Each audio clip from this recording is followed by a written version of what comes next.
Hey guys, what's up? This is RJ Game News USA here. We're going to talk some football today. Because when I talk about games, I don't just mean video games. I mean all kinds of games, including sports. We had a bunch of football games happen today, and there's a lot to go over. But honestly, the main focus of this video is going to be focusing on the Bucs head coach Todd Bowles. So if you like this kind of content, like, share, and subscribe.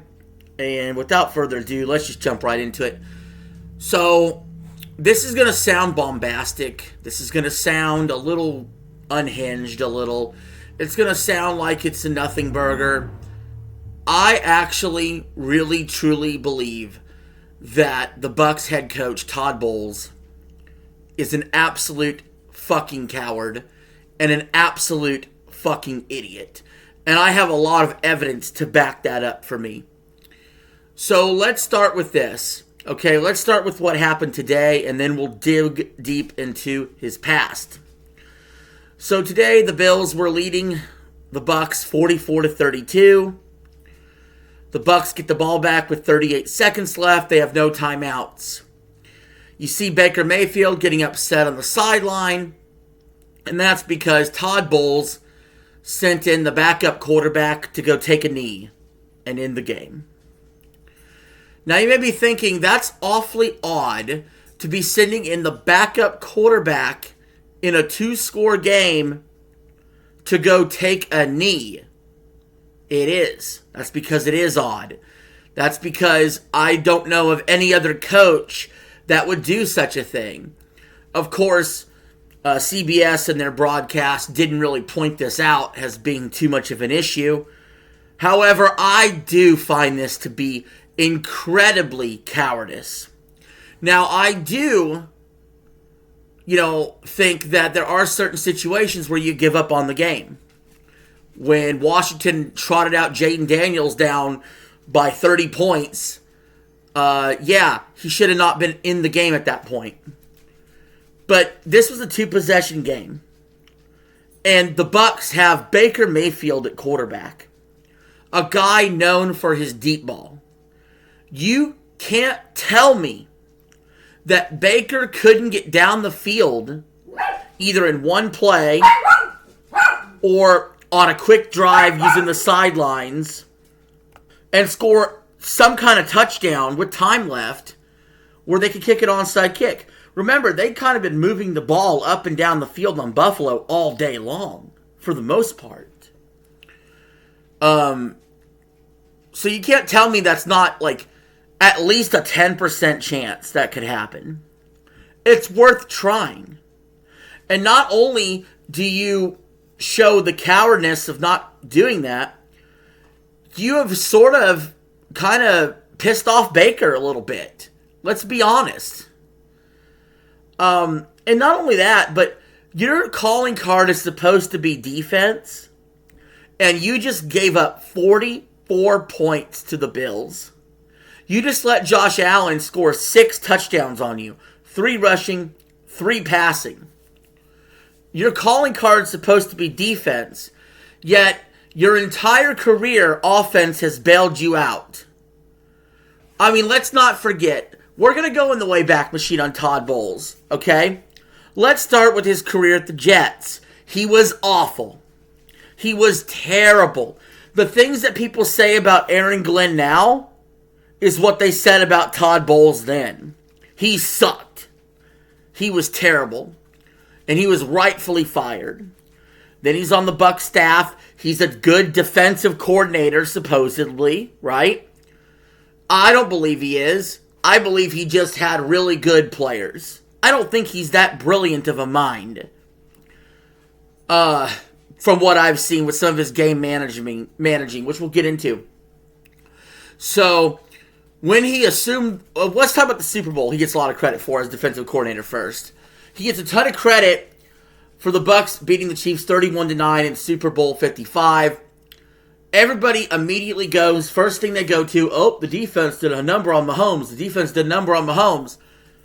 No, that's not what happened. That's revisionist history. Brady did a number on Mahomes. He dropped 31 on that game, right? Now, obviously, the Bucs defense played well. And the Bucs had a good game plan. Okay? Even a broken clock is right twice a day. But a lot of it had to do with personnel.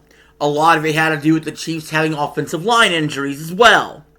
So let's not crown Todd Bowles for that singular game and give him a pass of any future mistake. Okay? He takes over as the Bucs head coach. It's Tom Brady's final season. They have an 8-9 awful season, but they're in the worst division in football, and they win the division. Everybody tries to blame it on, well, Tom Brady just lost it. He lost it. He still had a 3-to-1 touchdown to interception ratio. He still threw for over 4,000 yards and had a 90-something passer rating. Okay? But what happened in the playoff game? Dak Prescott, who never plays good in the playoffs, ran up and down the field on his ass. What happened in so many of those Bucs games that season? Situationally, Todd Bowles kept putting them in positions to lose. There was even a game against the Saints where Bowles had them, they were down 2 scores, and Bowles had them punt. Brady still found a way to win anyway, but Bowles had them punt, and it was absurd. Absurd to be punting with 4 minutes left down 2 scores. They're lucky Brady pulled that one out on Monday night against the Saints. And so the Bucs' horrible last Tom Brady season was mostly the defense. The defense, and they had no running game. They had no running game at all, and Todd Bowles was to blame for most of this. So then he gets Baker Mayfield. He lucks into getting Baker Mayfield. Now they keep winning the division every year. Why? The NFC South sucks. Look who's in it. The Falcons, the Panthers, the Saints. They don't have any competition. That's why the Bucs are always the 4 seed. Baker is a good quarterback. Clearly, when you have weapons also like Evans and Godwin and now Ibuka and Cade Otton, you're going to thrive. You have a decent offensive line. But Todd Bowles' defenses over the years have sucked ass, and he's supposed to be the defensive mastermind. Routinely, the Bucs offensive coordinators are getting hired for head coaching jobs, right? Why is that? Because they're successful on that side of the ball. And Todd Bowles, the sad truth of it is, he'll never be fired as long as Baker keeps winning the division. They're going to be stuck in purgatory of win the division, one and done in the playoffs, or something along those lines. Speaking of playoffs, let's talk about the Bucs-Lions playoff game that happened before. There was a similar clock management situation where, for some reason, it was a double dumbass move, but one by the Lions and one by the Bucs. The Lions were taking knees, not even waiting till 1 second on the play clock. And this is the playoffs, keep in mind. It's a 1-possession game. And Todd Bowles just doesn't call his timeouts to force a punt. He lets the kneel downs happen, and they all rush out to the field and shake hands. Dude, the game's not over. The game's not over, and I freaked out about that then. And what have we seen? What did we see here today? The game wasn't over, and Todd Bowles is ready to wave the white flag. And how many situations came up where the Bucs should have went for it on 4th down, instead they punted it? This current NFL, you go for that 4th down. Even me, as rigid as I've been in the past about take your points, take your punts, the NFL's changed a little bit. You go for it, especially in a game where the flow was the offenses didn't seem like they could be stopped. So, he's a coward, he's indecisive, and he sucks. He's no different, he's no better than Aaron Glenn. He is no better than Aaron Glenn. Okay? And I want to wake you guys up to that fact. Now, that we got that out of the way, let me quickly talk about what else happened around the league. Just rapid fire. Alright, if you've actually stuck around this long into the video, leave your thoughts in the comments below. I appreciate it. Okay. So let's talk Rams Seahawks. First of all, this game should have been flexed to Monday night. I know they don't have any rules in place for doing that, But I would have much rather have seen Rams Seahawks on Monday night than the dumbass Cowboys and Raiders. That's stupid. Instead, they put it on a non-nationally televised game, Rams Seahawks, both the best records in the NFC, divisional game. Of course, it was fantastic. Came down to a long field goal the Seahawks couldn't hit. Rams win 21-19. They're dead matched even. So I just wanted to talk about that, the lack of not being able to flex to Monday. NFL needs to change that. I understand you can't do Thursday. I understand you can't do Prime Video ones.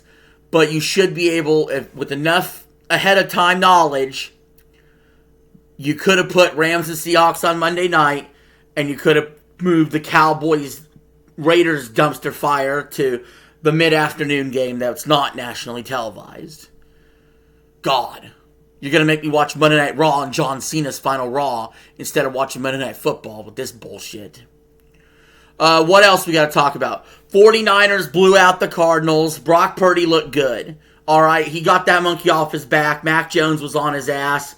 Possibly took a starting job. Not really a problem now. Brock Purdy was great. The Jags blew out the Chargers. Very disappointed by this performance by the Chargers.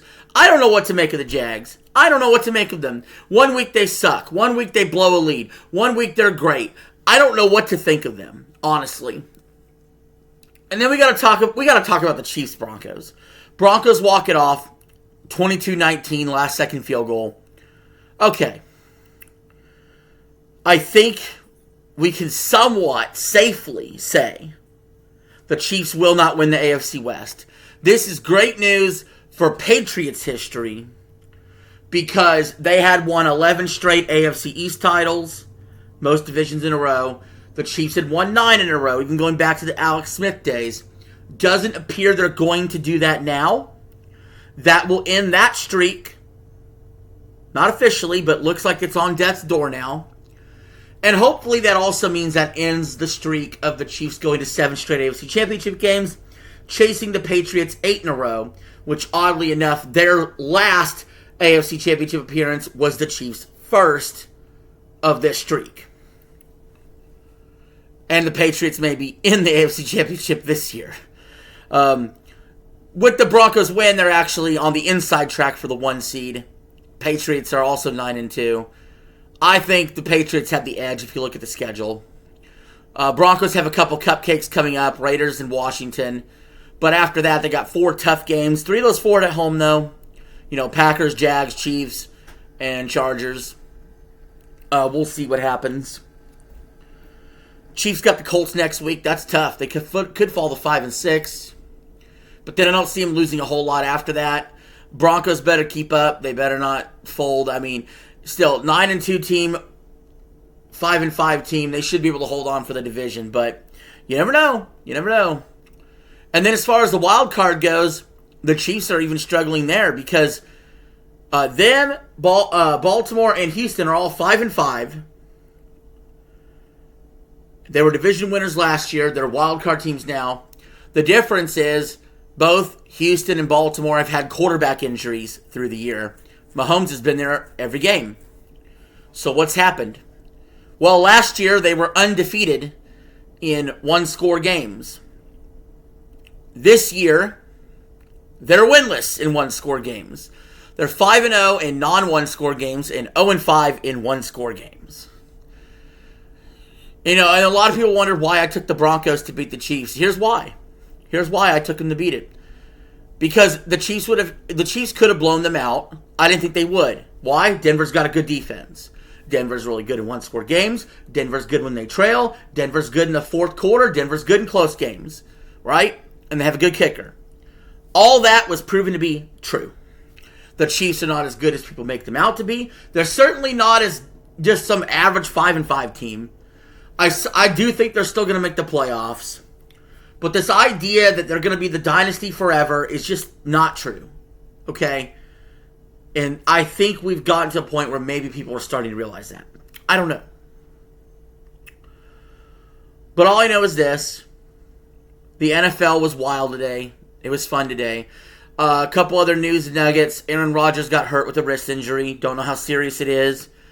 I think the Ravens are in better position than the Chiefs because all they got to do is overtake their division, which they're a game out, and they play the Steelers twice. The Steelers are hurt. The Bengals are hurt, right? Their quarterbacks are. And then when it comes to the Chiefs, though, they are down in every single tiebreaker to the wild card teams. They're down in the tiebreaker to the Chargers, the Jags, the Bills. Those are all the wild card teams.